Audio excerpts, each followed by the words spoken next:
Welcome to day 11, past simple tense. After 10 days, we finally came to the past simple tense. There's actually a logical reason why it took us 10 lessons to come to this subject. We need to learn certain subjects like the genitive case and spatial post positions to make our lessons and examples richer in context before we learn additional tenses in Turkish. There are so many parts of speech in Turkish that we have yet to uncover. We will cover all the fundamental topics that need to be covered in these 30 days.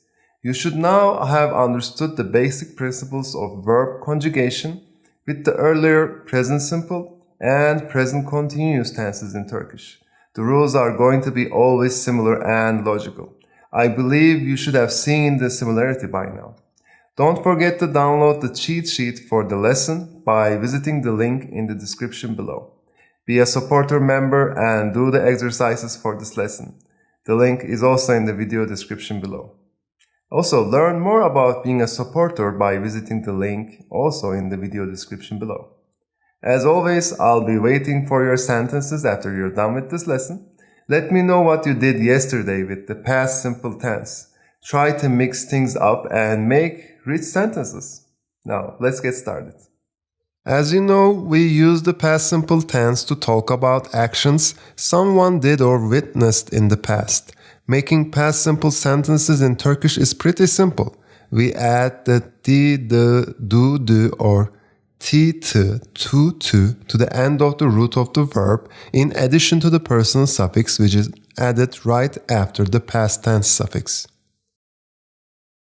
If the last syllable of the verb ends in the consonants fe, se, te, ke, che, she, he, pe, we change the d to a t in the above chart.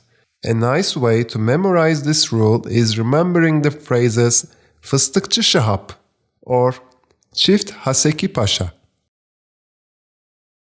Let's see some examples. This time, the examples will get a bit more complex using the grammar that we've learned so far. Dün okul arkadaşım Ali'den kitap ödünç aldım. Babam eski arabasını sattı. Bir kuş kafamın üstüne sıçtı. Just a small reminder, Turkish doesn't have the present perfect tense where we talk about an action that has been completed but still has its effects like experiences. Instead, we use additional verbs to convey the perfect aspect in Turkish.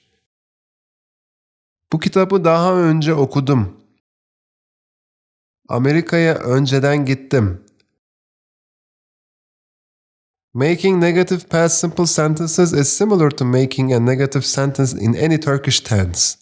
We add the mame negative suffix between the root of the verb and the past tense suffix.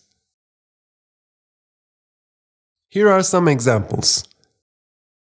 Bu sabah kahvaltı yapmadım. Dün gece ödevimi bitirmedim. Hakan geçen hafta sonu partiye katılmadı. As I mentioned earlier with positive sentences, Turkish doesn't have the perfect tense. In order to make negative perfect tense sentences in Turkish, you can use the words daha, henüz, meaning yet, to convey the perfect aspect. Film daha bitmedi. Film henüz bitmedi. Arkadaşlarım daha tatilden gelmedi. Arkadaşlarım henüz tatilden gelmedi. In order to make positive question sentences in past simple, we add the mi, mu question particle after the conjugated verb. Let's see some examples. Dün Can ile okulda görüştün mü? Yemeğini bitirdin mi? Aşkım, bana doğum günü hediyesi aldın mı? You can also use the question words ne, nerede, kim, nasıl, ne zaman, niye, or neden, meaning what, where, who, how, when, why, to make question sentences in past tense. In this case, you don't need to use the question particle mi, mı, mu, mü. The verb comes after the question word here. Dün gece neden gelmedin? Yeni arabanla dünya turu ne zaman yaptın? Ayşe ile nasıl tanıştınız? When making negative questions in past simple, you simply add the question particle ma, me after the negative sentence.